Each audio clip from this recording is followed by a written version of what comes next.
oduu gammachiisaa ilmaan Oromoo Ijipti Kaayiroo fi naannoo isheetti argamtan mara.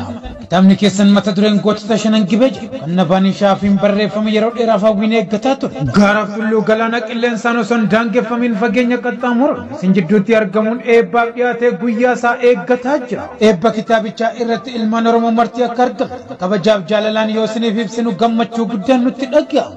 Kitaabni kun seenaa gootota Oromoo shanan gibee sabichaaf waan guddaa gumaachu dagataman hedduun kan ifatti mul'ise loota agarsiisuu fi kallattii fuulduraa kaa'u loota gaaddisa goototaa jalatti walitti qabuudha.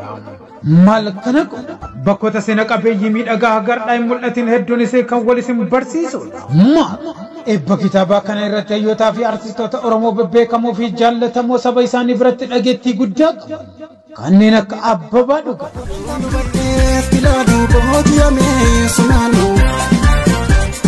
Sempre olhei com essa boca galbi na cabeça.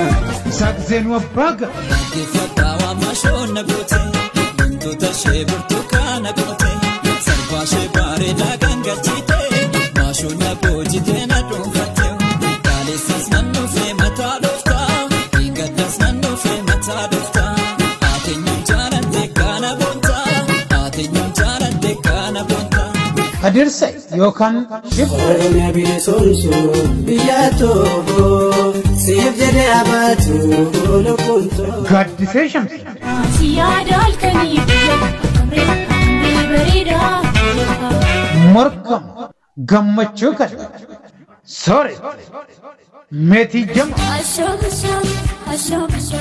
Ashaam ilma doorii gibee maaloo yookaan boonaa kiyyaa wal argaa nu dhibee.